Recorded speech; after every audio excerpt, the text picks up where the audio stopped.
I don't even think I should say Kiss FM. I think he should. Kiss FM. There you go. That's Will Arnett. You got it right.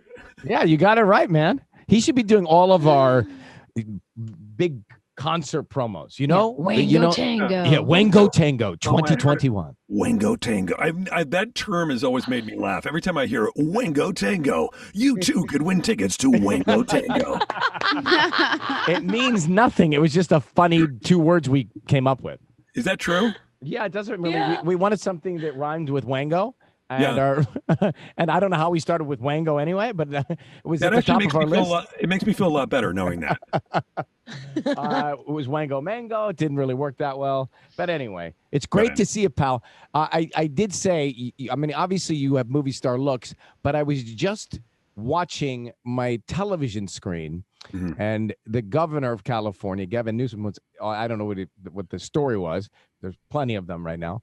Sure. But I looked up at him and I looked down at you, and there is a resemblance of you could play him in a movie. I like that you. Well, that's kind of you. I like that you said I have movie star looks, but I also. It turns out I have governor looks. Well, yes, I guess so. But if they make a movie about this tale of his governorship, you should be right at the top of the list. This is like Wango was on the top of ours. Maybe that's going to be Wango Tango, the movie, the Gavin Newsom story. Sorry, exactly. Have you guys heard Will Arnett with us now? He started a podcast last year. He does with Jason Bateman and Sean Hayes, who are close to him. And it's kind of a cool concept because they bring in a guest. They don't know who's coming.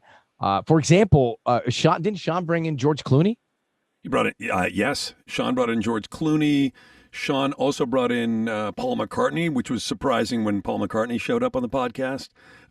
Jason brought in Kamala Harris. Well, I got to ask you a question. We've been doing this show for 20 years. Yeah.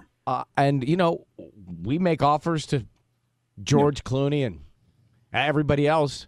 Yeah. And they don't always come on. So what's the secret? Well, you got 3 guys with governor looks on our show. I don't know. You know, like we have them on, and the whole conceit of the show is we bring one of us brings on a guest the other 2 don't know about, and we just honestly there's no format, so we just talk about whatever's going on, and it's really dumb, and we're just idiots. We're 3 idiots, and we're like, educate us about what you do. And that's it. Right. Yeah. And that's it. And it's become, a big success. Well, I think that's the thing with podcast formats. Yep. There is a leisurely pace to them. You know, with these live broadcasts, you're on a clock and you've got, things that have to hit at certain times. It would be too boring for you. You're too much of a precise machine, Ryan. You've got so much going on and and you're on the radio, your cues and all this stuff, and you're talking to people and you're live, which is very difficult. People don't understand how difficult it is doing it live. I find it very scary. You guys do it every day. So you would do a podcast and you'd be like, oh, this is boring. We could just cut that. And how do you do it? You tape them a couple times a week? Yeah, we do a few a week, and sort of schedule permitting, and we always got Bateman's always down there doing the Ozark show, and everybody else. We're all running around doing stuff, and we get together and do what we can. It's super fun. We started doing it during lockdown. Right. We talked about it like 2 days before lockdown. Then lockdown happened. We were like, oh, we're all at home. We should be doing a podcast. Yeah. The world needs more podcasts. Yes, I think there are 4 million of them. But you guys do a great job, and it is funny because you know each other so well that you can pretty much say anything to one another. Yeah. And you've got that booming voice that I just want to hear the alphabet. It's an opportunity for me to rip on Bateman with an audience. Right. So why do it? Why do it just with him in front? Right. People should hear. People should. Yeah, it's all wasted material. Yeah. All right. So we have season 2 of Lego Masters. What's happening tonight? Lego Masters, we kick off season 2 tonight. It's incredible, more incredible builds.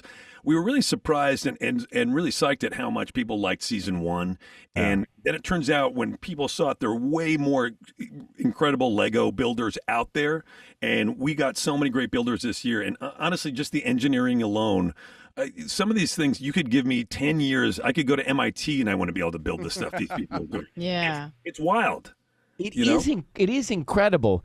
And for those, who weren't in the Lego universe and world, I mean, obviously we played with them as kids, but I had no idea the level of sophistication this world has. It's incredible. We do have people. I mean, we gave them challenges where they had to build a skyscraper, and then we subjected to sort of earthquake-like conditions and to see if they could survive. We had them build with only a couple pieces hanging out of a wall, and these guys built a castle 6 feet out, held out by 2 studs. It was unbelievable. I mean, if you want to see a show where people are building stuff held by 2 studs, watch Lego Masters. Hosted by another stud. Yeah, sure. All right, season 2 of Lego Masters tonight, 8/7 Central. That is on Fox, and you can check out SmartLess, the podcast, wherever you get your podcasts, and iHeartRadio, of course. Great to see you, pal. Hope to see you again soon. Yeah, really great to see you. Great to see you too, Sisney and Tanya. Hi. And we didn't get much of a chance to talk because Ryan and I are old pals, and we need to catch up. But great seeing you. No, I love it. I love it. Take care, buddy. All right, thanks so much. care. Will Arnett. Bye. Guy's looking better than he's looked ever.